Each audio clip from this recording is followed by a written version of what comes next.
Hello and welcome to another episode of I Could Never Be here on Popcorn Talk Network. I'm very thankful that you guys took the time to join us today, and I hope that everyone is feeling a little thankful. It's that time of the year, right, as we approach the major holidays. It seems like everyone has a friendlier demeanor. And you know what? What I look at it is if someone doesn't have a friendly demeanor, it's your chance to be a light in their lives. Guys, I can't tell you how excited I am for today's guest. He's someone that I've looked up to for such a long time. He's been in the Hollywood industry for over 20 years. He started as an intern for Will Smith, now owns his own production company in partnership with 20th Century Fox. He's been the driving force for movies like The Pursuit of Happiness, The Karate Kid, Captain Phillips, Heaven is for Real, other critically acclaimed films. But he doesn't just do that. He's also a New York Times best-selling author with the book The Wait, which he wrote with his wife and actress, Meagan Good. But his latest book, The Hollywood Commandments, right here, now out. Very interesting book. Talks about how you can achieve success in a secular world without sacrificing your principles. Guys, I could go on all day about what this man has done, but then we wouldn't be able to talk with him. So without further ado, DeVon Franklin. Hey, what's going on, man? I'm good, Michael. Thanks for having me. I know you crazy busy schedule. Like, yeah. It seems like every day you're doing something else, flying somewhere else. So I greatly appreciate you taking the time to join us. Thanks for having me. I know I've been trying to get here, and the schedule's been crazy, so I'm glad we finally made this happen. Absolutely, absolutely. And this book, I'm telling you, this book, The Hollywood Commandments, is incredible. I've been reading through it. Oh, wow. Got so many parts highlighted in there because I feel like it's something that a lot of people can relate to. Yeah, well, I'm glad to hear you say that. I mean, it's a labor of love. I put so much into the book. You know, I've been in Hollywood for 20 years, and I really wanted to distill the top 10 lessons I've learned for life-changing success. And that's why I wrote The Hollywood Commandments, to really be a manual for how to become successful without compromising your faith, without compromising who you are, but at the same time, fully immersing yourself in whatever industry you're called to be in. Because I have noticed that so many people, especially people of faith, you know, when they come to me and they're asking me about how to become successful, so much of success has not arrived at their doorstep, not because they can't do it, but it's because they aren't putting in the work. And so I wanted to write The Hollywood Commandments as a way to instruct, but also motivate. Here's how you can do it, and here's what's going to be required in order to live out your dreams. Awesome, awesome. We're all about motivation on this show, and I can't wait to dive in more, talk about those kind of 10 commandments and principles that you talked about. If you want to follow DeVon on Instagram, on Twitter, at DeVon Franklin, you can follow me at The Only MC. We're live here every Monday at 4:10 on Popcorn Talk, and we also are on Apple Podcasts. Like, subscribe, tell a friend, share this motivation and inspiration. The world needs it. You've been in Hollywood for 20 years. I know you have a couple books. How long have you been thinking about writing this book? How long has this been in the plans? I would say about 2 years. Okay. You know, I was featured in an article from a blog that does that reaches out to a lot of people in the Silicon Valley, and in that article, Harper One saw it, and they called me and said, "Hey, have you thought about writing your third book?" And I said, "Well, you know, I got to think about that and really kind of process it." And as I did that, this idea for The Hollywood Commandments it was like God just dropped it in my spirit. And I was like, "Oh yeah, Hollywood Commandments. Oh, I like that." And then I just started writing down, like, here's where the commandments would be, and here's how it would work, and here's the foundational text of Daniel, Shadrach, Meshach, and Abednego, and what they learned in Babylon, which was a secular environment, and what I've learned in Hollywood. And so all the parallels were right there. And it just started to write itself. And once that started happening, I knew this was the next book for me to put out. I love your example of, like you're saying, of Daniel, Shadrach, Meshach, and Abednego in Babylon, in such a culture that was not what they were accustomed to and not what their faith kind of commanded them to follow. What stood out to you necessarily about their lives? Because there's a lot of stories in the Bible about people who are trying to follow morality and a Christian faith in an environment that's not. Yeah, that story just was a good parallel for just my own journey. You know, for them being young, being in Babylon, they were actually interns. There was a program for 3 years they were going to be in, and then basically whoever was best would then enter into the king's service. And so I love that idea that even as young people, you know, that they were committed to their faith. They never used their faith as an excuse not to do the job, but they said that their faith was going to impact how they did the job. And I love that example, because they didn't excuse themselves from the work. They didn't make a big deal of even being in Babylon. Their only concern was, hey, we get the job. We understand what you you want us to do, but we can't do it in the way that everybody else does it. And I think that is such a great model, for people of faith. And it's a model that I've followed here in Hollywood. And that's one of the reasons why I use that story as a foundational text to parallel the lessons that I'm trying to get across in the Hollywood Commandments. Absolutely. I love how you said internship. You think that was a paid internship or unpaid internship? I don't think they had an option. So I don't think there was much payment going on. And I even love how you're talking about this example, and they were originally told no in that example, and then they actually went to their immediate supervisor because they kept pushing. They kept pushing. They wanted to do the job. And I think that is number one. When you look at people of faith, and I believe that so many people of faith, at least the ones that have come to me and seek my counsel and seek my coaching, this is the area where we miss it. It's like, we try to sometimes use our faith as an excuse to not do certain aspects that are required of the job. And I say, don't do that. When you look at Daniel, Shadrach, Meshach, and Abednego, their faith wasn't an excuse. They said, we can do the job. We just can't eat the same way everybody else does. Yeah. And what I love about that example is when they first went to make the request, they went to the wrong person. And as a result, got a no. Yeah. But they didn't let the no stop them. And I think that too often on the path to success, we get too frustrated by the no's. The no's actually should inspire us. The no's should get us excited, because if God has called us to a yes, we need to get the people out of the way that are not connected to where we're supposed to go. We need to get the opportunities out of the way that are not supposed to be what we're going to do, so that we can focus on the one. And that's all we need, one opportunity that can change the day. And so what I love about that story is after they got told no, they were not deterred.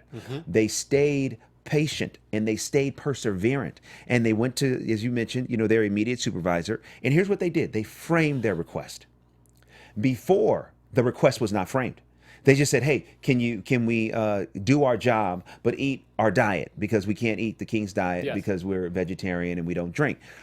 That sometimes when you make a request, you have to frame it in a way that the person you're asking for can give you an easy yes. Yeah. So initially they didn't have that. Get rid of the obstacles. That's right. And so the second time they asked, they said, give us 10 days. So there was the framing. Yeah. Here is a period of time. And at the end of 10 days, you can evaluate us and you can do with us as you see fit. And what I love about that is not only do they frame the request, they then took accountability and responsibility not only for the request itself, but the result that the request was going to produce.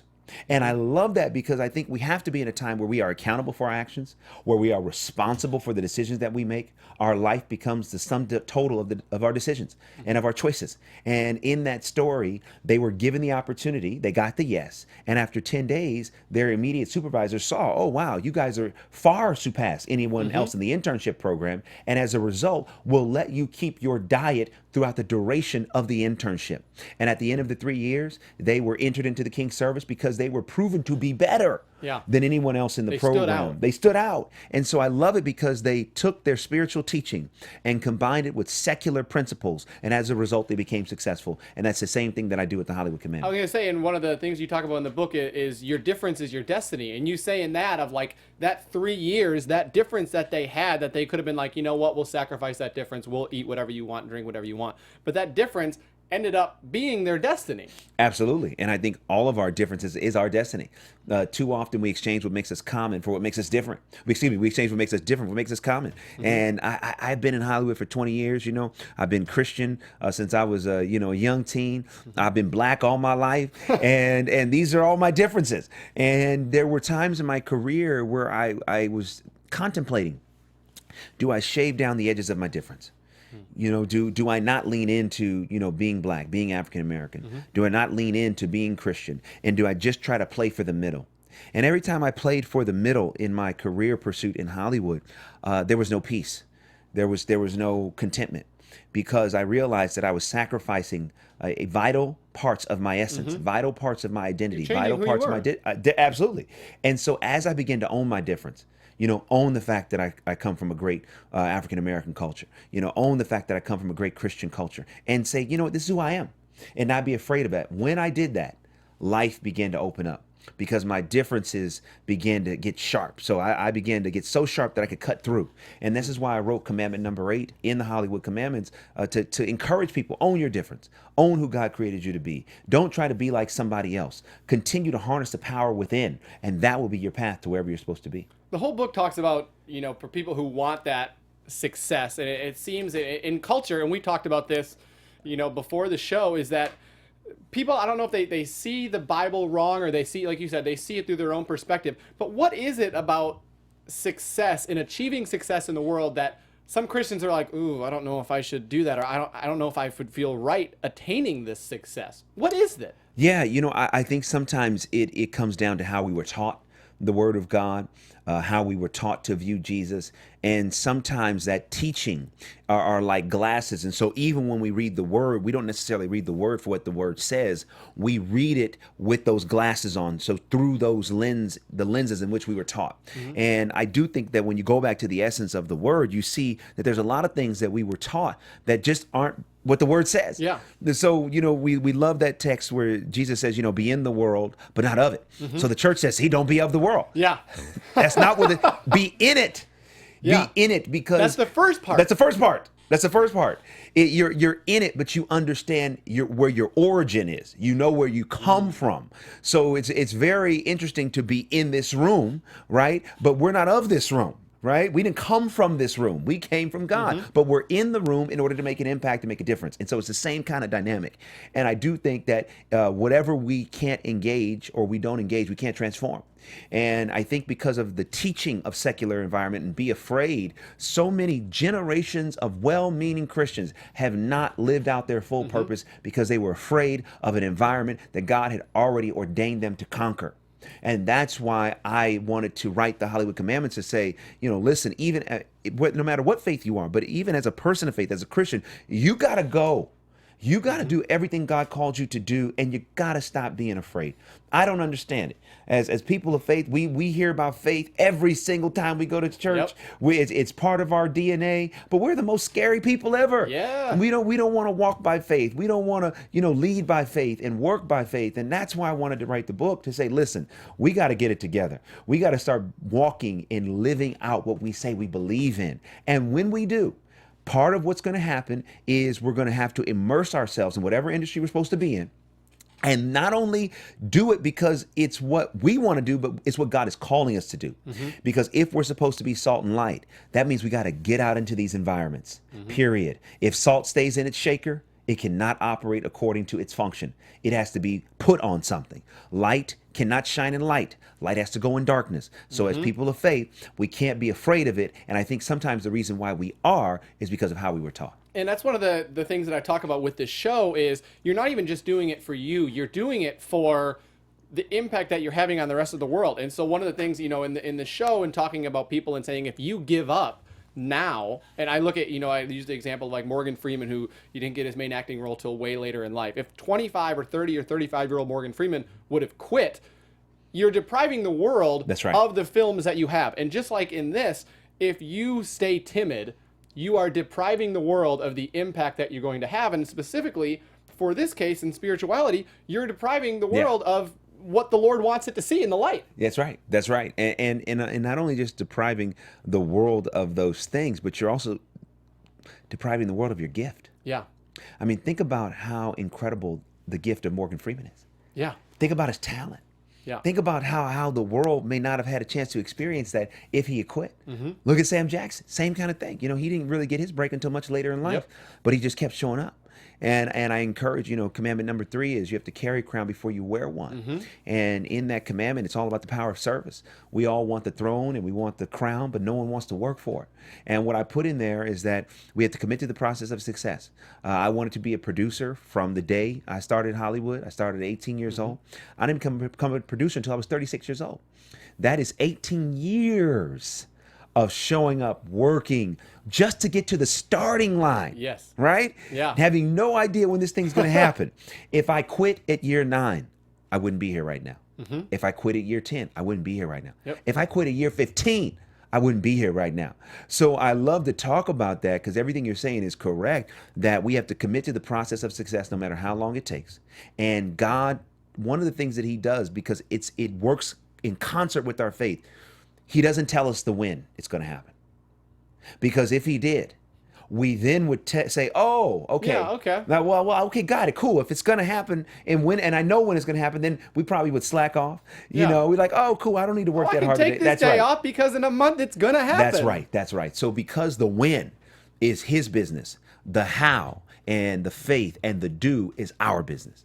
I want to talk about your career. You're saying it even took 18 years to become a producer. You got to Hollywood at 18. But even, much before that, when did you kind of know that you wanted to work in film? How young were you when, we all watch movies as a kid. Yeah. How young were you when you thought, this is the path that I want to be able to follow? Man, I was young. My first career dream was to play football. And I wanted what position? Running back for the Dallas Cowboys. Nice. Yes. Oh, man. See, we're done. We're wrapping this.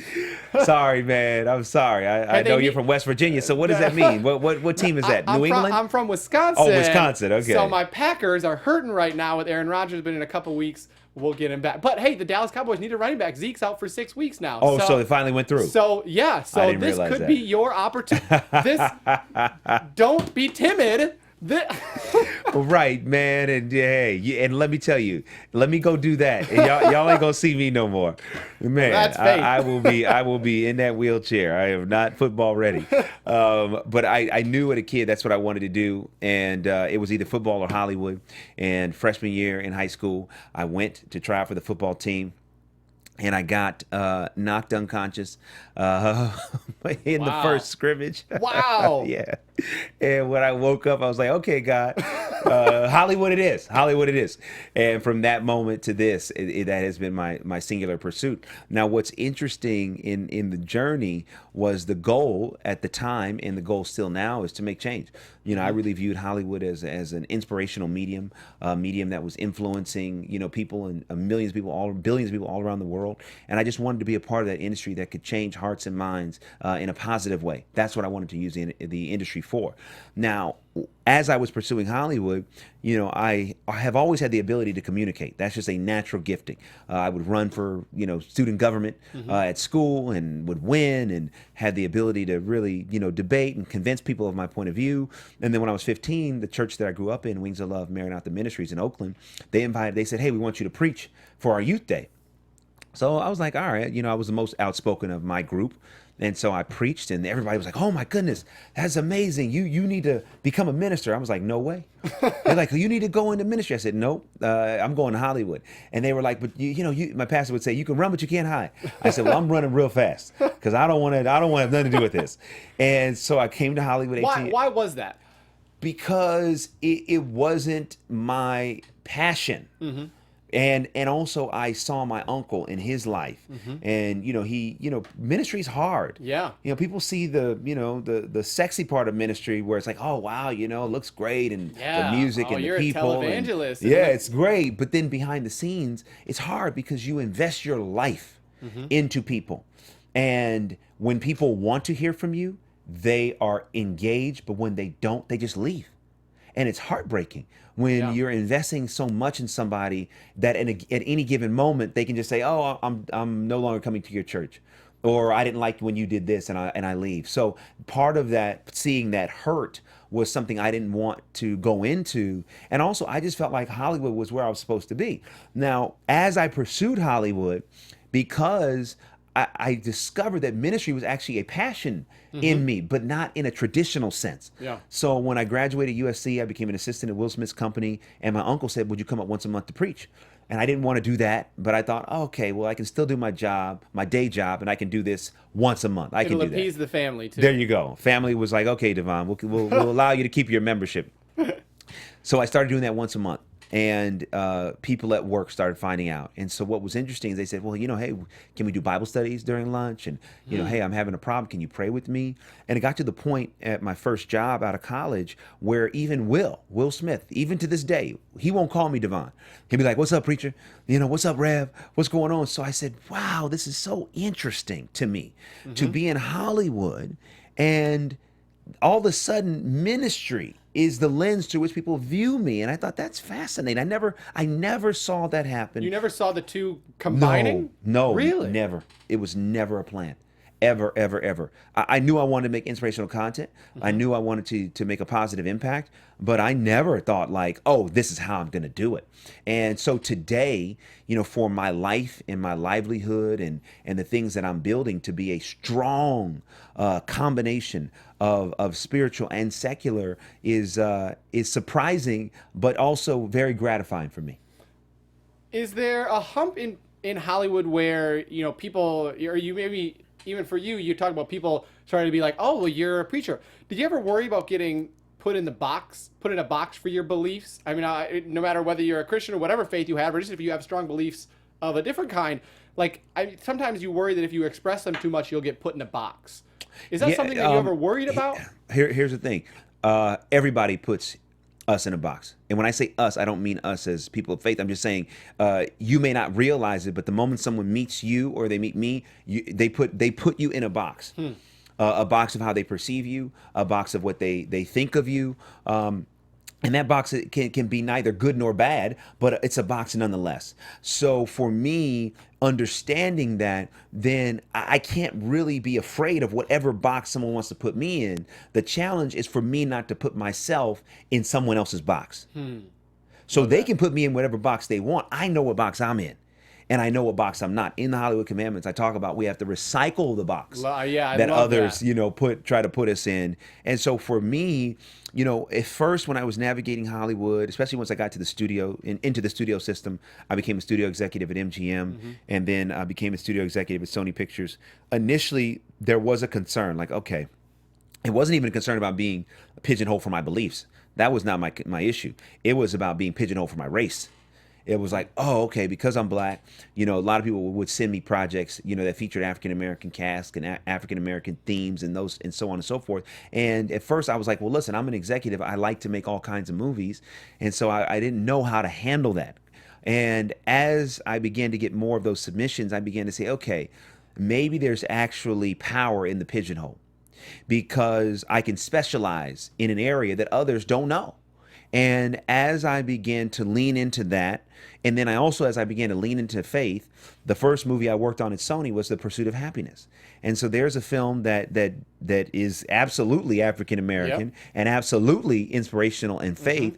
And so on that film, I put together a marketing campaign on how to take that message of the faith in the movie to the church. I was going to say, you went around with Will to several churches. Yeah, and we did that, and that was incredibly successful. And that was the first aha moment for me where it was like, oh, great. I'm taking what makes me different. I'm taking what people would say is a pigeonhole, and I am adding profit to the bottom line of the studio, and I am being empowered as a result. So what I began to do from that moment, even to this, was not be afraid of the pigeonhole. There's profit in the pigeonhole. There's power in the pigeonhole, because what happens is when you specialize in something, then you actually can build a business around that. So for me, being a producer that makes uplifting content, inspirational content, faith-based content, now it's like I have an expertise and I have a rarity. And the more rare you are, the greater reward in the earth you receive.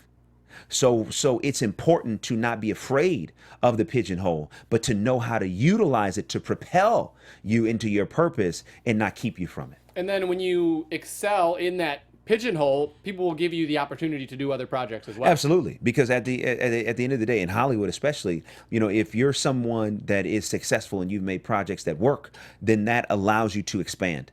And that's when it's important to not have other people's mentality as your own mentality. That's when you should never put yourself in someone else's box, because even if you're in a pigeonhole, keep a broad vision of what you want to do. Even if you're making a decision that, okay, you know what, I'm going to specialize in this area as a way to give me specificity. Because if you are a generalist in any industry, you are vulnerable. Yes.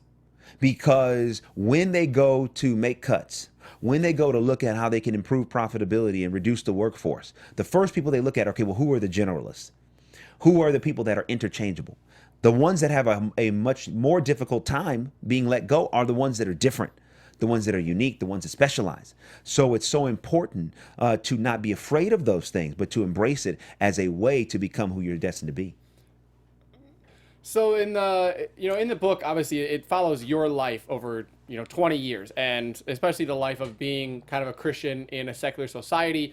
And I want to be able to talk about what challenges you faced and how hard that was. Because in living in Hollywood for 2 years, I did 1/10 or whatever of what you've been here. I faced that, and there are temptations. It's not like we're gonna go to this place and it's gonna be easy, and there's not gonna be temptations. And I know in the book, the way you kind of talked about the kind of the temptations that you had given into for a little while before kind of repurposing on this path. What kind of temptations did you face, and how did you kind of eventually come out of those and turn it around? Yeah, I think the greatest temptation any of us face is our ambition. You can't tempt me with something I don't want. So if I'm not thirsty and you put a glass of water there, that's not temptation. But if I'm thirsty and you put a glass of water there, I'm tempted to do whatever I feel led to do in order to get it. So for me, it's interesting because as people ask me this question, I probably have a non-traditional answer, because the Hollywood industry in and of itself was not the temptation. Because I didn't have a hunger for Hollywood itself. I had a hunger for purpose. I had a hunger for position. I had a hunger to maximize who I am. And as a result of that hunger and that desire to be successful and that desire to do great things, I had to manage that ambition, because there were times when I was tempted to serve the ambition over serving God. And that was really the rub. It wasn't like because it's Hollywood that was something that got me. It just wasn't. I started in the industry, as an intern at the company that managed Will Smith and P. Diddy and Jennifer Lopez and all these incredible celebrities. So, I've been to parties. I've been in situations where I can see the real industry, and those things weren't tempting to me. It's just because I didn't have a hunger for that. Yeah. But as I was climbing the ladder, at Sony and getting closer to hopefully what was going to be my destiny and my purpose, that's where the temptation came in, because it's like, I really want to make an impact. I really want to be great. I really want to be successful. And there were temptations to take shortcuts, temptations to take matters into my own hands instead of still managing the balance between faith and works. Those were the temptations. And I navigated those temptations through one, God not allowing certain things to happen that I wanted. There were moments when I wanted to be promoted. There were projects I wanted to work on that I wasn't able to work on. There were many, many moments of frustration, many moments of disappointment. And I look back and I'm grateful for those moments, because they helped me stay on a strong path and stay on a path that would ultimately get me to where God wanted me to be. But in the process, refine my character, refine my integrity, refine my desires. Because if I got what I wanted when I wanted it, I probably wouldn't be here now. Deep question coming at you. What is the biggest obstacle you've overcome in your life? Has there ever been a point in life in that time of, that 18 years or, wherever, that you felt like giving up, that you were hitting the wall? Oh, man, yeah. 18 years is Yeah. a long time. Yeah. Many times. I talk about it in my first book, Produced by Faith. At the very beginning of my career, I had interned for Will Smith. I'd interned at the management company for 4 years and then became an assistant at his company. And they promised me a promotion in the first year. But that didn't happen. I was supposed to be promoted into the film department as a junior executive, and the year came and went. It did not happen. And I was very frustrated about that. I was very depressed about that. They ended up firing everyone in the film department, and they only brought in one executive to run the whole department. And so I thought, oh, wow, that's not going to be good for me. And the promise of the promotion probably will never manifest. And months went by, just being depressed, being distraught. What am I going to do? It's like a day in and day out of, like, you get done with the day and you're like, well, is this what I want to do tomorrow? That's right. Exactly. Because, I'm all about forward motion. And once I started interning and I understood enough of the business, I said, oh, okay. So the assistant job is a necessary stop on the career path. But I said, okay, well, let me intern for 4 years so that I can maximize my position as an assistant and be a springboard into becoming an executive. So I interned for 4 years, like for real, like it was like my job. That's wild. For a lot of people are like, man, I got this 3-month internship and I can't wait for it to get over. 4 years? Man, I parlayed. I took the semester internship and did such an excellent job with it. I parlayed it into a full year internship and then, summer. So I literally was working a full-time job at the internship while doing a full load of classes, because I understood I need to put in my time. I've got to pay my dues, so that when I'm an assistant, I'm an assistant for the minimum amount of time, and then become an executive. And so when that plan began to explode in my face, I didn't know how to handle that. So I wasn't in faith, I was in fear. And so, long story short, one day I go into my cubicle, I turn on the computer, and I just get frustrated. I say, I can't do this anymore. So I go into the bathroom and shut the stall door, and me and God, we have it out. I said, Lord, you said anything I asked for in the name of Jesus you would do. You said your word would not return to you void. So I said, you must do something on this job today if your word is true. And I left the stall door, went back to my cubicle. Later on that night, true story, my boss called me into his office. He said, Will and I, we love you. We wish we could promote you, but we can't. So we want to help you find a new job. So on one side, I was like, wow, whew, God's word is true. He did something. Yeah. But on the other side, I was like, wait. There's still no job. My job is not going to be mine much longer. Oh, no. Oh, I should have prayed more specifically. So I put on my resume, no job. I went to Will, asked him to get me a meeting with his agents. He did. I went in and met with them, no job. I heard a sermon by T.D. Jakes where he talked about, turning the page from the end of Deuteronomy. Moses died. The Israelites were mourning his death. When you turn the page to the beginning of Joshua, God says, morning time is up. You got to get up and go into the promised land. And I said, okay, that's me. Here I am. I'm mourning a job that's dead. I have to have the faith to turn the page. And on the next chapter of my life, I have to believe that God's promises are still good. So that was a Friday night. On Monday, I go in, I put in my 2-week notice, I quit. They're like, what are you doing? Why are you quitting? I said, because I can't tell you faith works if I'm afraid to try. And so they were like, oh, okay, all right. And so 2 weeks came and went. People thought I was committing career suicide. What were your thoughts during that 2 weeks? Here's the thing. The first week, I was hoping and praying that I was going to get a job. That was what I was saying. I'm believing that somehow I'm going to get a job offer within these 2 weeks, so I could show everybody how great God is. Because he gave you the phone call, so obviously he's in it. But here's what God wanted me to understand. At the end of the first week, I was brought to my knees. Why? Because I was only praying for the thing. I wasn't actually praying for his hand. And so when he made that clear to me that here I am obsessing over a thing, a job is temporary. Yeah. Even if you do it until retirement, it's temporary. He said, but holding my hand and having that relationship, that's eternal. And so when I realized that, I said, wow, I haven't even been trying for a relationship with God. I really was only trying to use God as like, a spiritual vending machine. I just wanted out of him what I wanted. And so then that second week of the 2-week notice, I shifted. I said, you know what, Lord? I put this industry on the altar. I put the job on the altar, whatever you want me to do. And I said, as a result, I want you to know I'm serious. So that second week of the 2-week notice, I fasted, and I didn't do any solid foods. And on Thursday of the second week, I went from, soups and smoothies to just water all day. Friday, I intended to fast throughout the whole week. Friday came around and I was so weak. I just said, Lord, I don't want to go into to the job the last day and pass out. I don't want them to think this has gotten to me. And so I went ahead and ate. And I said, Lord, I hope my sacrifice is acceptable to you. And they threw me a little going away lunch, and I left unemployed. And one of my friends was like, man, dude, what are you doing? I said, man, listen, I just believe God's going to make a way. I don't know how. I don't know how I'm going to pay my rent. I don't know how I'm going to pay my car. But I know this job is over. I know it's over. So I have to go. And I remember, never forget, that Sunday, before my first day of unemployment, my buddy called me and said, how's it going to feel to wake up tomorrow? And I'm like, what kind of friend are you? I'm getting off. Question. I'm getting off the phone. I said, man, listen, just because you're in faith doesn't mean you're always strong in it. Faith is fragile. Yes. And so I said, man, I don't need any negativity in my spirit. And so Monday rolled around, first day of unemployment. I didn't know what to do with myself. I didn't even tell anybody what was going on. And my mom called the office. They told her I didn't work there anymore. She was like, what? Wait, she didn't know? Nobody knew. Nobody knew. Because they would be like, see, Hollywood's just not what you thought it was, exactly. DeVon. You need to come home. I was like, nah, I'm not going home. And also, it was a private thing. It was between God and I. And I knew he was doing something. I just didn't know what it was. And so she called me and it's like, are you okay? And why didn't you tell me? And I said, Mom, listen, me and God are up to something. And she's like, listen, you do this to me again and I'm going to be up to something. And by the end of the day, I got a call from a production company that I had interviewed with months and months before.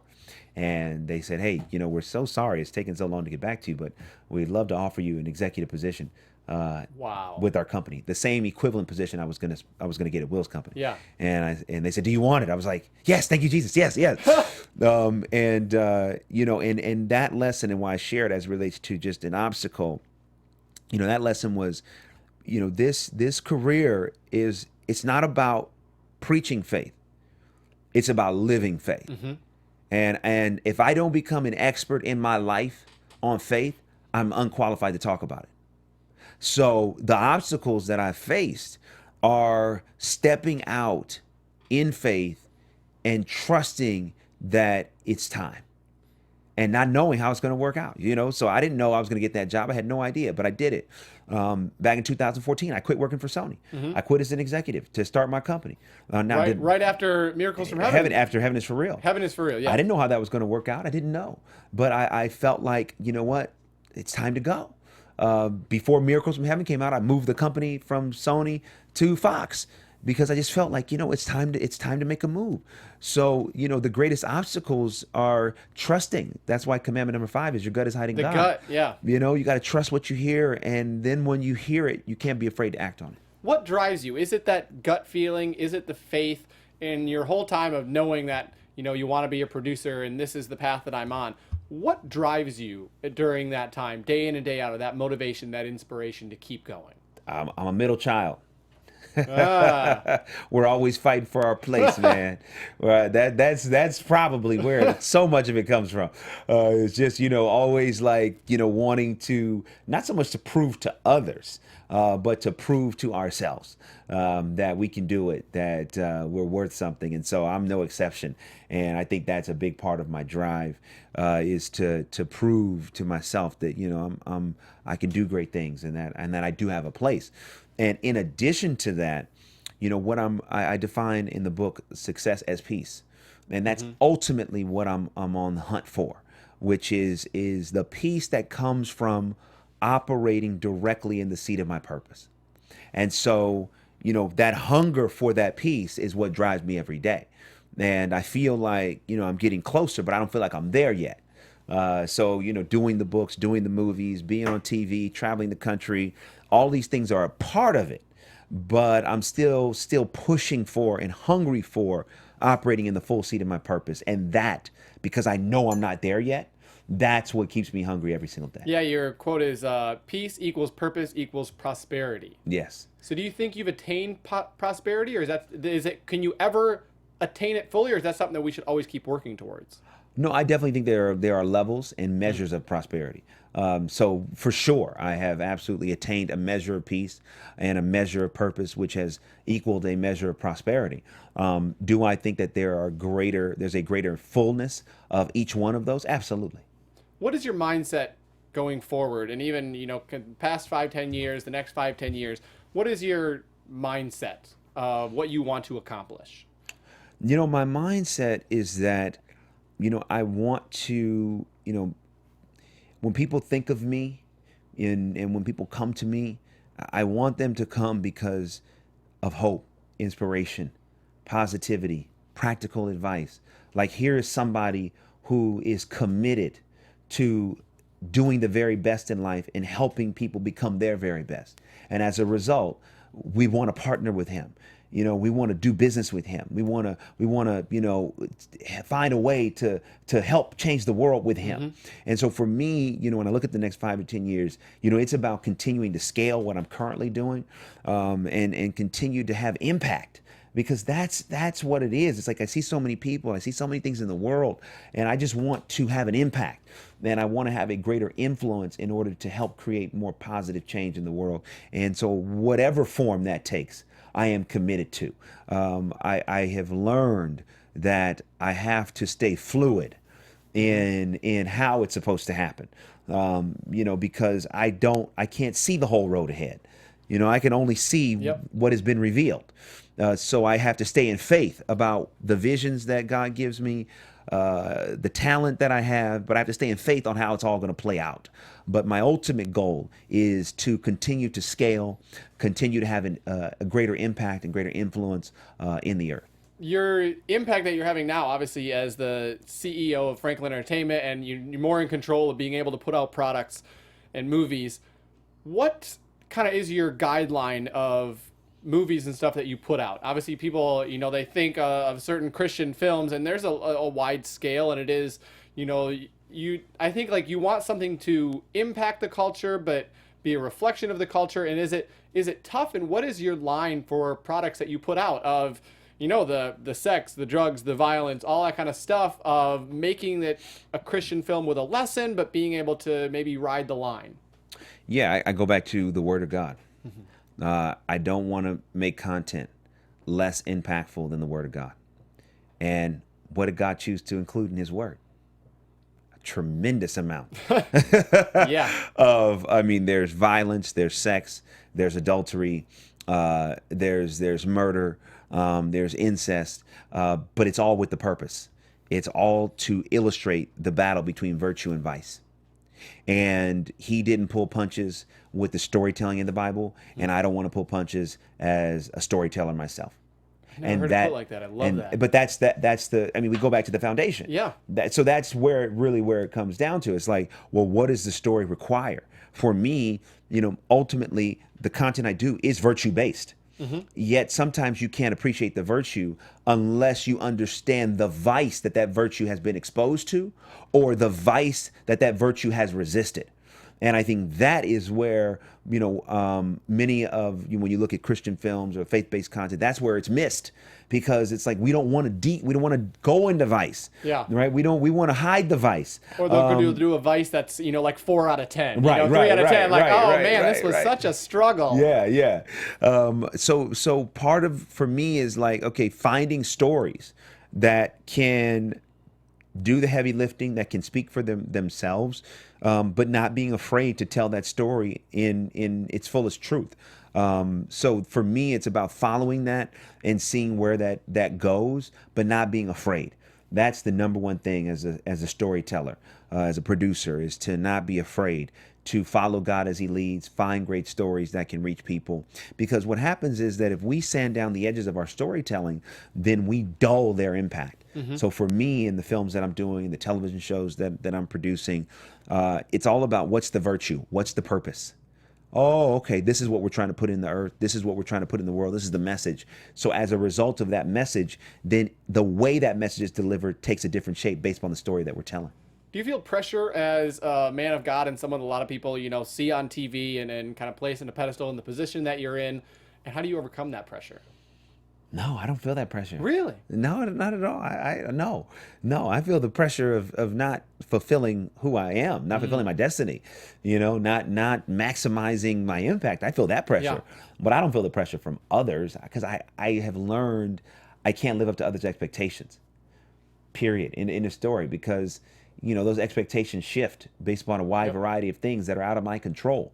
So if I do that, then I give them the ability to control my happiness. I give them the ability to control my destiny. I give them the ability to control my peace. And I don't want to live that way. So I don't feel a pressure. I just want to be me and continue to be me. And the thing about it is that there are going to be some things God calls me to do that some that love me now, they may say, oh, we don't love you then. And I just have to say, okay, I got to stay committed.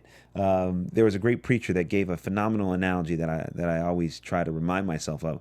He said, when you see a fruit tree and the fruit is ripe for the picking, what do people do? They come up, they pick the fruit, and they leave. Do you ever see them praising the tree? No. He said, the fruit is your gift. You are the tree. Don't mistake the tree with the fruit. People don't love the tree, they love the fruit. They love what the tree can do, what the tree can give them.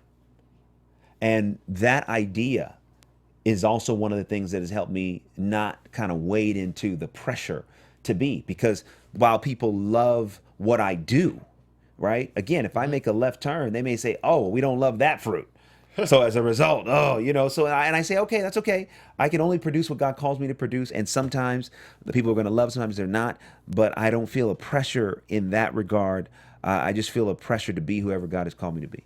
That's great advice, and it's just one of many pieces of advice that are in the book, The Hollywood Commandments, which is out now. You can find it on any bookstore, on Amazon, which I'm a big Amazon fan, so I can get everything off Amazon. You can get it on Amazon. You can get it a lot of different places. Thank you for coming in. We have I have fan questions, because I always reach out to people to be able to kind of incorporate more people into the show, and so I have fan questions. If you're ready, from a wide range of topics. We usually have some fun music maybe playing in the background. So if you're ready, we'll kind of dive into just some fun questions. Yeah. Okay. The first one is, if you could make a movie out of a book or a story in the Bible, what would it be? Like, are you thinking one right now that you're It's out right now. My movie is out right now. I know Star. you have the movie The Star out right now, which came out November 17th. Yes, Is in theaters. Yes, and that's the story of the birth of Jesus, the nativity story. So I'm already ahead Yeah. on that question. Not only do I want to do it, I've done it, and it's in theaters all around the country. I think it's the first faith-based CGI or CGI movie. Yeah, first faith-based CGI animated film from a major studio in the history of Hollywood. Yep. What does that feel like now that is? Because it's basically it's out. What is the thought process? Is that relief? Relief, complete relief.